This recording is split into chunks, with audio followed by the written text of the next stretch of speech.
Bismillahirrahmanirrahim. Assalamualaikum warahmatullahi wabarakatuh. Jumpa lagi di channel Titin Setiasi. Alhamdulillah ya guys, kita selalu dalam keadaan sehat walafiat dan dalam lindungan Allah SWT. Pada kajian rutin bulanan kali ini di Masjid Al-Muhajirin bersama Ustadz Husni Mubarak, mari kita dengarkan tausiahnya, semoga bermanfaat. Amin ya rabbal alamin.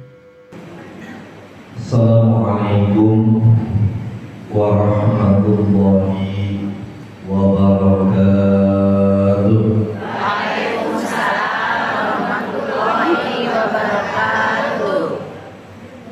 Alhamdulillah alladzi bi ni'matihi tatimmus shalihat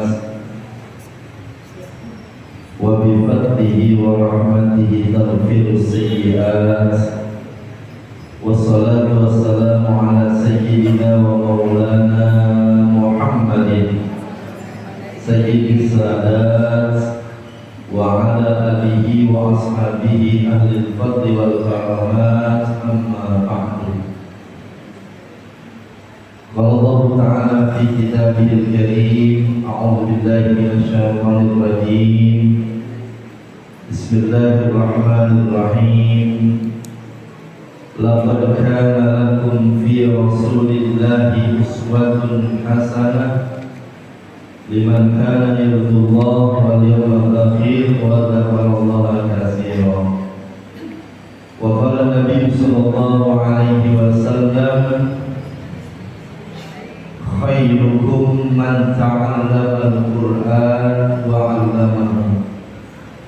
Sadaqallahul azim wa sadaqa rasuluhun nabiyul habibul karim wa nahnu ala dhalika minasy syahidin wa syakirin walhamdulillahi rabbil alamin.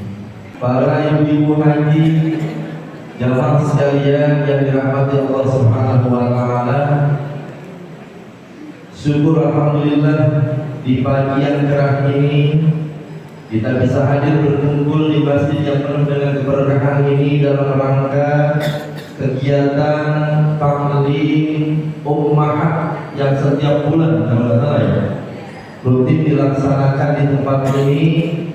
Mudah-mudahan duduknya kita, hadirnya kita di majlis ini, Allah ampuni dosa-dosa kita, Allah sempurnakan amal ibadah kita, dan tentu saja kita berharap mendapatkan ridhonya Allah akan dimasukkan ke dalam surganya Allah Subhanahu wa taala.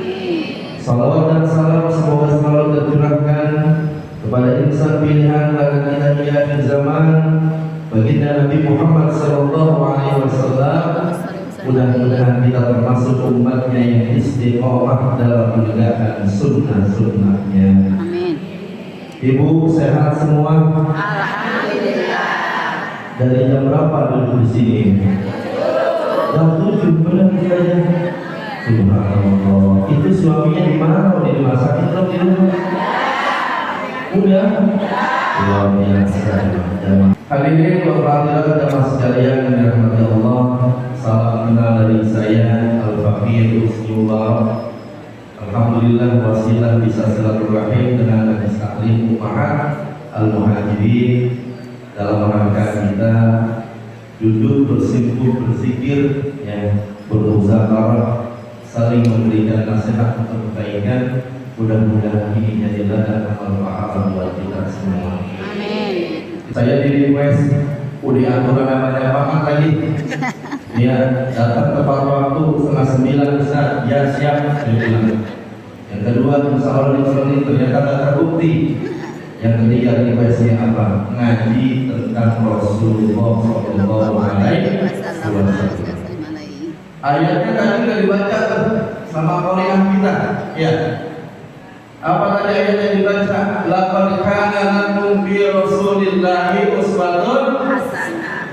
Sungguh pada diri Rasulullah itu sudah menjadi tauladan uswatun hasanah buat kita, teladan yang baik yang bisa kita jadikan rujukan bagi hidup kita dunia dan akhirat. Ialah baginda Nabi Muhammad sallallahu alaihi wasallam. Kalau saya tanya cinta sama Nabi, Cinta sama Rasulullah? Benar serius? Lebih cinta mana sama suami ibu? Rasulullah apa suami ibu? Masih mikir dia. Ya. Sebagai seorang manusia umat Islam yang mengaku umatnya Nabi Muhammad SAW, kita wajib untuk taat cinta kepada Rasulullah SAW dengan harapan, ya Allah, kalau kemudian saya cinta kepada Rasulullah, maka akan terbangun semangat untuk meneladani ajaran-ajaran Rasulullah SAW. Nabi Muhammad itu bukan hanya disebut uswatul hasanah, contoh teladan yang baik, bukan hanya dalam segi perkataannya, bukan hanya dalam segi perilaku perbuatan akhlaknya, bukan hanya tindak tanduknya dari mulai tidur sampai bangun tidur. Rasulullah itu adalah sampel contoh yang paling sempurna manusia yang pernah diciptakan oleh Allah dalam kehidupan dunia ini. Saya mau tanya, kalau kita ngaji sama guru kita ustaz, sering disampaikan, siapa manusia yang paling tampan dan ganteng yang pernah disebutkan oleh guru kita dalam kesempatan ini? Siapa coba? Suami ibu? Bukan. Siapa? Nabi Yusuf alaihi. Sering dengar kita kisahnya? Nabi Yusuf itu tampan apa enggak? Ganteng apa enggak? Sering disebutkan ya Allah saking gantengnya itu Nabi Yusuf. Gantengnya itu Nabi Yusuf. Ini Nabi Yusuf ya, bukan Yusuf orang muhajirin, bukan. Nabi Yusuf alaihi itu gantengnya disebutkan luar biasa dalam banyak riwayat, bahkan saking tampannya Imratul Aziz yang kadang-kadang disebutkan diceritakan dengan siapa? Siti Zulaikha, istri raja yang sampai terpikat oleh tampanan Nabi Yusuf, sampai raja itu marah, wahai istri, apa yang kurang dengan diriku sampai kau kemudian berpaling dengan seorang manusia seperti itu? Itu Siti Zulaikha protes. Kata beliau, wahai tuan raja, jangan kau pandang diriku saja.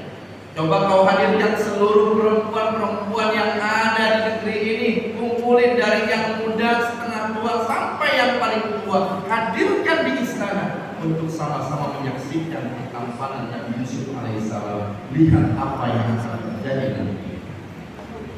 Survei membuktikan ibu-ibu dari mulai yang muda, yang setengah muda, yang tua, yang setengah tua, sampai yang udah bawa kuburan dikumpulin semuanya. Tahu bawa kuburan? Tahu nggak? Saya juga nggak tahu. Dan itu soal bawa kuburan ya apa? Dari yang tua sampai yang muda dikumpulin tuh. Sampai dipisahkan itu disuruh ngurusin apa ya? Ngiris apa? Disuruh ngiris apa? Ngiris apa? Bawang ya. Disuruh ngiris ibu-ibu. Di saat ketika mengiris itu Nabi Yusuf dikeluarkan oleh raja. Begitu dikeluarkan Nabi Yusuf, semua yang hadir perempuan di tempat itu lepek-lepek, geleng-geleng kepala tanpa sadar ada yang tangannya terkiris oleh pisaunya sendiri karena tampanan seorang Nabi Yusuf alaihissalam. Pernah nggak lihat makhluk kayak gitu? Ibu pernah nggak pandang suami kayak gitu? Pernah? Serius? Yang sampai nggak lupa darah tapi hidup. Begitu mandang pertama kali, masya Allah, kagak menaik, kagak menaik, kagak hitam di tengah. Saking hebatnya itu tampannya luar biasa Nabi Yusuf alaihissalam. Begitu tampannya Nabi Yusuf, seluruh wanita saat itu terpesona. Sampai kemudian digeluti, masya Allah, Nabi yang paling tampan itu adalah Nabi Yusuf alaihissalam. Ternyata kata ulama kita Sayyid Muhammad Al-Maliki dalam kitabnya Insan Kamil tentang gambaran manusia yang sempurna, kata beliau mengatakan, manusia, sadarlah kalau engkau sering berpisah dengan Nabi Yusuf alaihissalam, mohon maaf tidak membandingkan satu makhluk dengan makhluk yang lainnya. Soal ketampanan, soal makhluk yang paling sempurna yang pernah diciptakan oleh Allah, contoh yang paling sempurna adalah Rasul kita, baginda Nabi Muhammad SAW. Kalau boleh dibagi persentase dari 1 sampai 100 itu tampannya Nabi Yusuf, manusia yang paling tampan itu nilainya kata beliau hanya 25%. Berapa nilainya? Tampannya Nabi Yusuf 25%. Dari 100 masih ada sisa berapa? 70. Kata beliau kalau Nabi Yusuf 25% tampannya sudah membuat orang seperti itu, bahwa baginda Nabi Muhammad SAW sesungguhnya tampanannya itu 50% dibandingkan Nabi Yusuf alaihissalam. Berarti dengan mana kira-kira? Tampanan mana kira-kira? Lalu kok pertanyaannya nggak begitu? Kok nggak ada cerita kisah yang menggambarkan ada wanita yang melihat Rasulullah sampai kelepek-kelepek? Nggak ada orang yang menggambarkan ketika melihat wajah Nabi sampai seperti itu. Nggak ada. Beda dengan kisah Nabi Yusuf. Kata beliau, ibu, Nabi Yusuf itu dari 10 penghalang wajahnya dibuka oleh Allah 9. Satu nanti akan dibuka kalian. Maka kemudian tampannya dan bagaimana luar biasa. Tapi bagi Nabi Muhammad SAW dari 10 penghalang wajahnya baru bukan 1%. Nanti seluruhnya Allah akan buka pada hari kiamat. Banyakan mana 25 sama 50? Banyakan mana 25 sama 50? Berarti gantengan siapa? Nabi Yusuf, Nabi Muhammad? Nabi Muhammad. 25 tambah 50 berapa itu sisanya? 25%. Lah yang 25% itu milik siapa Ustaz? Nabi Yusuf 25, Nabi Muhammad 50%. 25 milik siapa? Yang 25% itu milik suami ibu yang ada di rumah. Benar enggak? Loh kok pada kayak Nabi Yusuf? Nabi Yusuf 25 tampannya luar biasa, tapi saya 25 biasa aja tuh. 25% itu ibu dibagi jumlah 2 miliar laki-laki yang ada di dunia. Makanya laki ibu itu sisa dari 25%. 0,0 wajar. Orangnya ibu ibunya pesek, kadang-kadang ada gitu. Ganteng Ustaz, pendek hitam. Iya, mobil dan sebagainya. Jadi udah 25% sisa dari 2 miliar laki-laki yang ada di dunia. Makanya kalau suami ibu lagu di rumah merasa paling tampan, bilang, bang, lu cuma sisa 25%. Ya, biarin 25% sisa-sisa dan yang penting setia dan takwa. Amin. Setia dan takwa. Apa itu takwa? Takut sama yang kuat. Alhamdulillah. Jadi betapa Rasulullah itu adalah contoh yang sempurna seorang manusia. Secara fisik tampannya luar biasa, secara akhlaknya luar biasa. Nah ini yang penting yang perlu kita kaji tentang Rasulullah. Kita banyak kadang-kadang mengajar Rasul dalam persiapan apapun kita baca, dalam acara-acara apapun kita baca, maulid-maulidnya ya. Tadi dibaca itu banyak juga masalah ya, tentang bagaimana Rasulullah sifatnya, kehidupannya. Ya, kenapa? Dengan mengenal Rasulullah, membaca riwayat Rasulullah, ada harapan kemudian kita bisa meneladani akhlaknya Rasulullah Sallallahu Alaihi Wasallam. Apa sih akhlak Rasulullah? Sayyidatina Aisyah. Sayyidatina Aisyah. Kenal sama si Aisyah? Kenal nggak sama si Aisyah? Nggak kenal kan ya? Saya kenal di mana bang? Itu pernah ditanya oleh salah sahabat. Ya ummul mukminin, dullani an khuluqi Rasulullah sallallahu alaihi wasallam. Kata sahabat bertanya kepada Siti Aisyah, wahai ummul mukminin, sebutannya, tolong ceritakan, sebutkan, sampaikan kepada tentang bagaimana gambaran akhlaknya Rasulullah sallallahu alaihi wasallam. Beliau kemudian balik bertanya, a'anta taqra'ul Qur'an? Wahai fulan, apakah engkau sering membaca Al-Quranul Karim? Apa jawaban sahabat?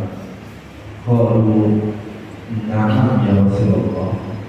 Benar, kami sering membaca ayat-ayat Allah, kami sering membaca Al-Qur'anul Karim, wahai ummul mukminin. Kata Siti Aisyah, kana khuluqun nabi Al-Qur'anul Karim, bahwa sesungguhnya gambaran akhlaknya Rasulullah SAW itu adalah seperti kitab Al-Qur'an yang sedang dijalankan Allah di muka bumi.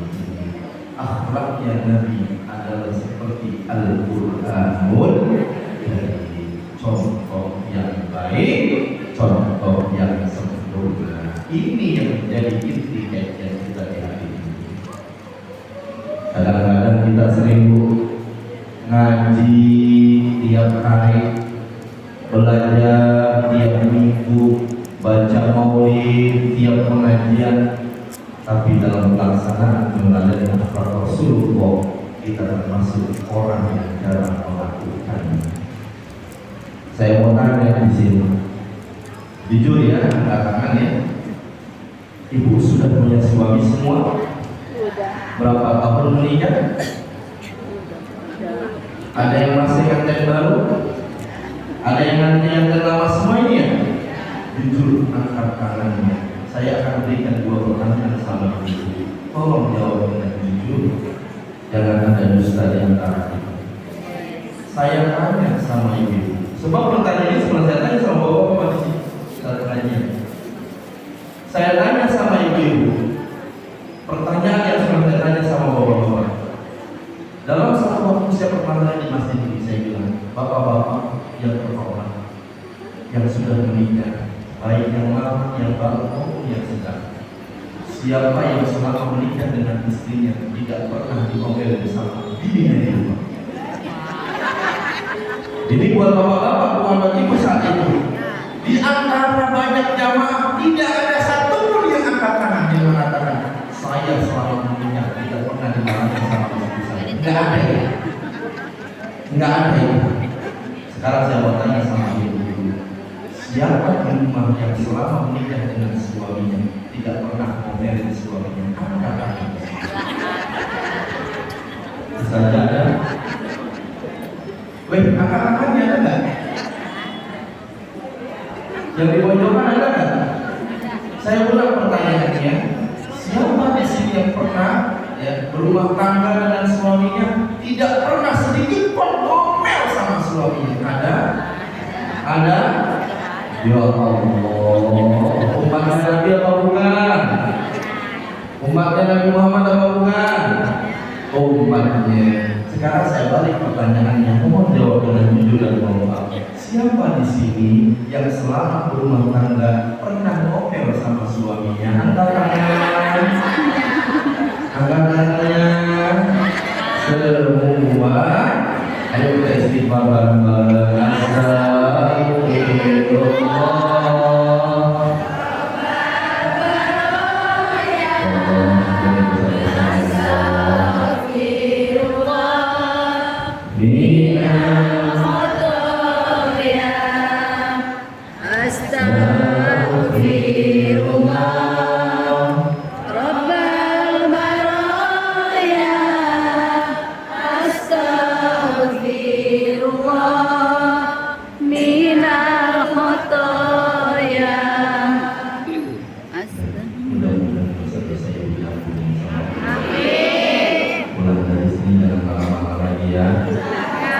Mohon maaf, ini bukan pesanan suami, bukan.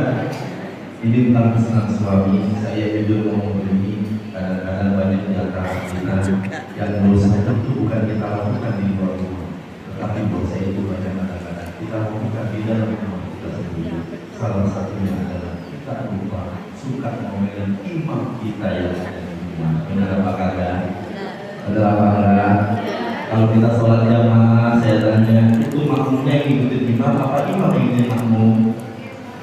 Makmum ngikutin imam apa imam ngikutin makmum? Makmum ngikutin. Berarti yang pantas ngomel itu imam apa makmum? Tapi kalau di imam itu ngomel itu. Udah. Jangan banyak panas. Ya Allah, bahasan gue banget itu kayaknya. udah istighfar tadi mudah-mudahan ya bersama. Bicara soal akhlak Rasulullah Sallallahu Alaihi Wasallam, kalau bicara mengubah satu persatu, kayaknya satu hari ini nggak tuntas. Cuma kita bicara